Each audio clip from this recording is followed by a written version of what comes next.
하나님 나라는 어디에 있을까요? 우리가 살고 있는 이 세상에서 찾을 수 있을까요? 아니면 우리가 죽은 후에 들어갈 수 있는 곳일까요? 시편 43편은 이러한 질문에 대한 답을 줍니다. 시편 43편은 시편 42편과 연결되어 있습니다. 시편 43편에서는 시인이 자신의 고통과 슬픔을 토로하면서 하나님께 소망을 두고 기다립니다. 그는 예배당에 들어가서 하나님의 얼굴을 찾고 싶지만 그럴 수 없는 상황에 있습니다. 그는 자신의 원수들과 경건하지 않은 자들에게 모욕과 송사를 받고 있습니다. 그는 자신이 하나님께 버림받았다고 느끼며 왜 그런 일이 일어나는지를 묻습니다. 시편 43편 1절과 2절을 읽어보면 시인은 억울한 모함과 악의적인 의도가 담긴 송사에 휘말려 있는 것 같습니다. 여기서 말다툼이 의미하는 것은 종교 재판입니다. 고라 자손인 레위인이 성전의 직무를 수행하며 말다툼에 휘말릴 일이 무엇일까요? 그것은 진리에 관한 문제, 즉 하나님에 대한 것입니다. 시인은 종교 재판에서 하나님과 하나님의 공동체를 모욕한 죄인으로 낙인 찍혔습니다. 그로 인해 하나님께 버림받은 것 같은 느낌을 가지고 슬픔에 가득 차 있습니다.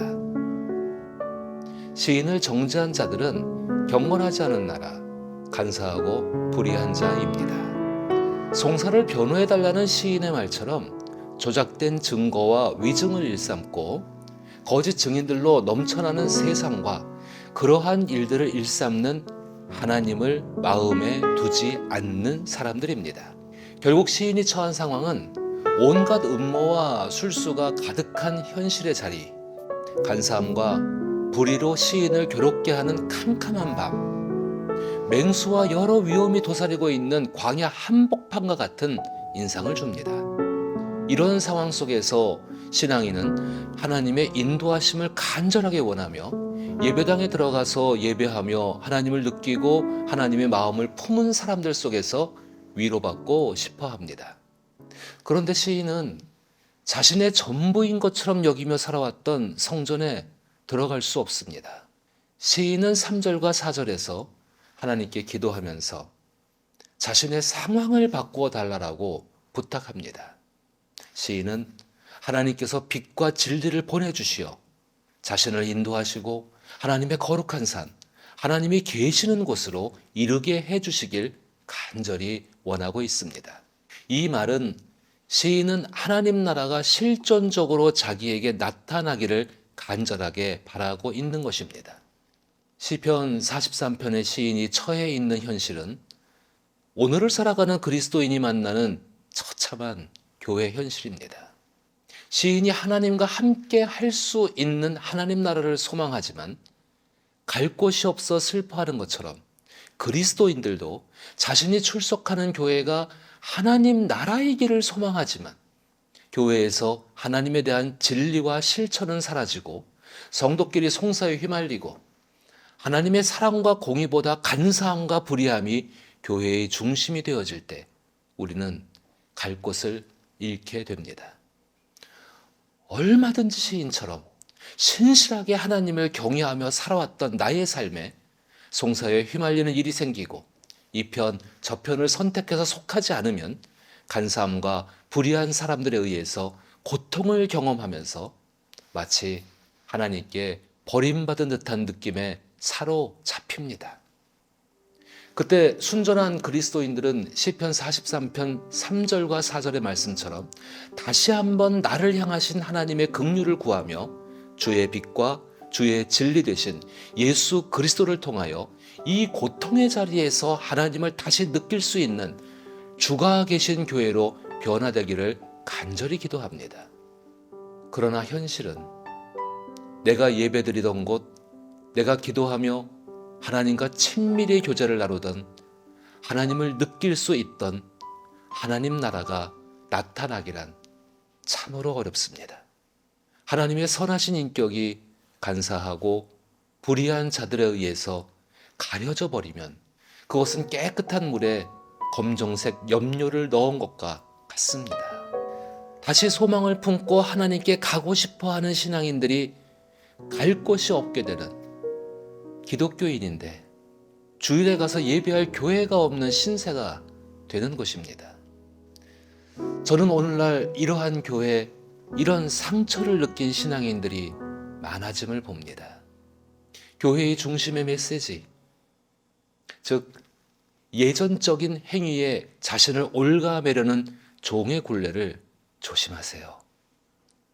교회 안에서 상처를 받고 회의감을 느끼며 이 교회 저 교회를 기웃거리지만 여전히 슬프게 다녀야 하는 신세로 느껴진다면 교회의 중심의 메시지가 교회의 중심의 메시지, 즉 예전적인 행위에 자신을 옭아매려는 종의 굴레를 조심하세요.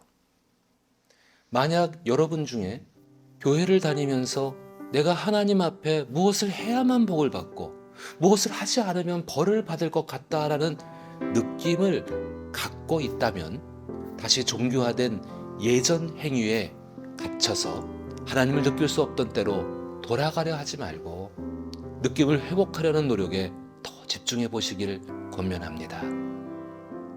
교회 건물이 당신을 구원하거나 행복하게 하는 것은 절대 아닙니다. 단지 교회 건물 속에서 오랜 시간 동안 쌓여왔던 사람들과의 정과 추억이 당신을 붙잡는 것뿐입니다. 당신을 다시 웃음 짓게 하시는 하나님은 당신의 소망 안에 계십니다. 그래서 갈 곳이 없을 때 소망의 하나님을 바라보는 시간으로 삼으십시오. 이미 하나님 나라는 시작되었습니다. 그리스도인들이 믿음과 소망과 사랑을 가질 수 있는 것은 하나님 나라가 우리 안에 나타나기 때문입니다. 내 영혼아, 내가 어찌하여 낙심하며 어찌하여 내 속에서 불안해하는가? 너는 하나님께 소망을 두라. 그가 나타나 도우심으로 말미암아 내 하나님을 여전히 찬송하리로다. 지금의 주일처럼 유대인들 속에서 안식일을 맞이하셨던 예수님을 생각해 보십시오. 안식일에 예수님이야말로 갈 수도 없고 갈 곳도 없는 신세이셨습니다. 평안으로 채움받는 안식일의 밤에 예수님은 머리를 두고 누울 자리가 없었습니다. 하나님을 마음에 두지 않는 사람들의 살해 위협, 하나님을 마음에 두지 않는 사람들의 말, 그리고 철부지처럼 예수를 따르는 사람들이 요구하는 것은 무엇을 달라는 것과 당신은 의로우냐는 질문이었습니다. 그러나 그때 예수님은 자신으로 인하여 이 땅 가운데 드러나게 될 하나님 나라를 바라보셨습니다. 그 나라는 사람의 정과 추억 속에서 만들어진 나라가 결코 아닙니다. 하나님을 느끼는 사람들의 마음 속에서 자연스럽게 커지는 나라입니다. 예수님은 하나님 나라를 위해서 스스로 안전한 진 밖으로 나가셔서 고난을 받으셨습니다. 그리고 그 고난의 끝에 예수께서는 죽음을 이기시고 부활하셨습니다. 이때 예수께서 우리에게 보여주신 확신은 우리를 지키는 건 우리의 신뢰가 아니라 우리를 반드시 지키실 것이라고 약속하신 하나님이란 사실을 깨닫게 합니다. 주 예수로 인하여 시작된 하나님 나라를 바라보며 하나님을 느끼고 나눌 수 있기를 소망하십시오. 이미 시작된 하나님 나라로 인하여 고난 중에도 기뻐하며 다시 웃게 하실 하나님을 경험할 줄 믿습니다. 현실 때문에 주일에 교회 가서 예배할 수 없다고 해서 낙심하거나 불안해하지 마십시오.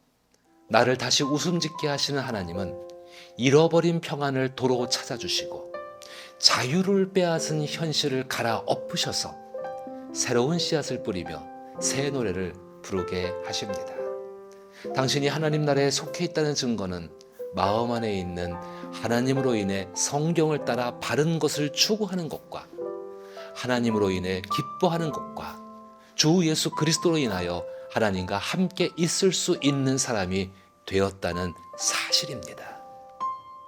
어떤 처지와 여건에 있다고 해도 결코 세상이 빼앗아갈 수 없는 당신 안에 시작된 하나님 나라의 의와 희락과 평강을 누릴 수 있기를 기도합니다.